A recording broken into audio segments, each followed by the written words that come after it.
my husband and I have a disagreement about about our mortgage. So we qualified for a 30-year mortgage, but our plan is to pay it off like a 15. My husband in the budget recommended to me in our last finance meeting together that whatever extra money we have in our budget, we should put towards the principal of our mortgage. And I'm like, well, honey, we only plan on being in this house for 5, maybe 10 years because we want more kids and we need more space. And he's like, no, we really need to pay towards the principal. We need to own more of our house. And it's caused this huge rift in our relationship. Why is it causing a huge rift in your relationship? What, do we pay extra on the mortgage? What do you want to do with the money? I would like to put it towards trips or improving the house that we already have. Okay. That's a fair argument then. Okay. So the answer is you need to do some of both. You're both right. Okay. I wasn't expecting that answer. Yeah. You're out of debt, right? Except your house. Oh, yeah. Okay. And you have your emergency fund. Are you putting 15% of your income into retirement?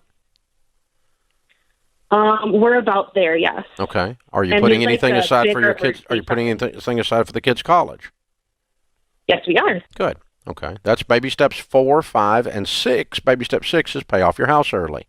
Now, what you're supposed to do is to do according to what we teach, in other words, is to do baby steps 4, 5, and 6 simultaneously. So you're putting 15% of your income away for retirement. You're putting money on your kids' college, and you're supposed to be paying down the house, reasonably aggressive. Now, baby steps 1 through 3 you do with gazelle intensity, like a gazelle running from a cheetah, wide open, scared to death, going crazy. Baby steps 4, 5, and 6 are not with intensity. They are with intentionality. And baby steps 4, 5, and 6 are where you buy a couch, where you fix up the house, where you go on a trip, and where you work on these other 3 goals of retirement, kids' college, and reducing the mortgage. And so, yeah, I'd love for you. I think it's wise for you to reduce your mortgage. But I also think it's wise for you to enjoy some money during these steps as well. And that would include some reasonable renovations that you do with cash, no debt, some reasonable trips that you do with cash and no debt. If you consume all the money and do no mortgage reduction, that would be unwise. But if you put 100% on mortgage reduction, that's not what we teach. Okay. So I would just figure out how much money are we talking about that's in play here? A month. How much a month is he wanting to put on the mortgage and you're wanting to spend? I think it's about $500 to $1,000 we have extra in our budget. Okay. Well, to start with, the fact that you don't know that is a problem. You need to know that. You need to know what's going on. And $500 to $1,000, it's not. It's one or the other, or it's $642, or I don't know. I mean, you have a budget and you have an amount left over that we're arguing about, and we don't even know how much that is. So right now we're just having a vague argument.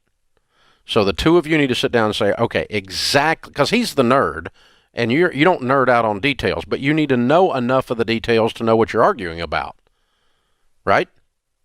Right, I agree. Okay, so you jump in there, you figure out, and if it's $750, and you say, all right, we're going to put $350 on the mortgage, and we're going to set $400 aside for fun, and that fun this month is we're going to start saving up to fix up this bathroom, and I want to spend $4,000 on it, so it's going to take 10 months of doing that.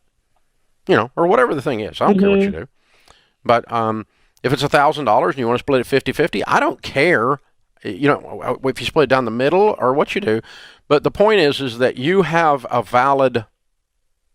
very valid complaint here, a very valid argument that you should not only do the proper smart things with money and never enjoy money. That is not what you're not going to get there doing that. You need to enjoy some of it.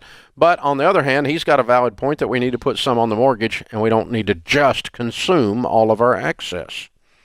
And so some of both is where wisdom lands, and that's where I would send you to. Good question. It's a really good discussion. And I think that people get a lot of confusion around that. because we teach you to do live on rice and beans. Don't see the inside of a restaurant. Don't go on vacation when you're in baby steps 1 through 3. Yeah, I love the way you worded that. The intensity in baby steps 1 through 3 turns into intentionality, which is we've got a budget, but we can sit down and go, hey, we need to get a whole new living room set because the dogs have ruined it. And so we're going to save up for that. And so that intentionality is still the budget. It sounded like that might have really happened. It did.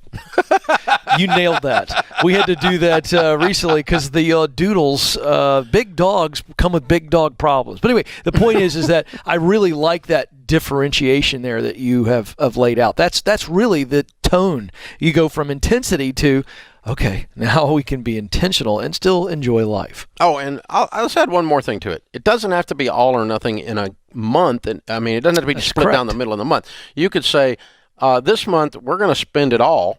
All right. Next month we're going to put it all on the mortgage. That's exactly right. You know, you can go back and forth a little bit, or we're going to, for 2 months we're going to set it all to buy this furniture.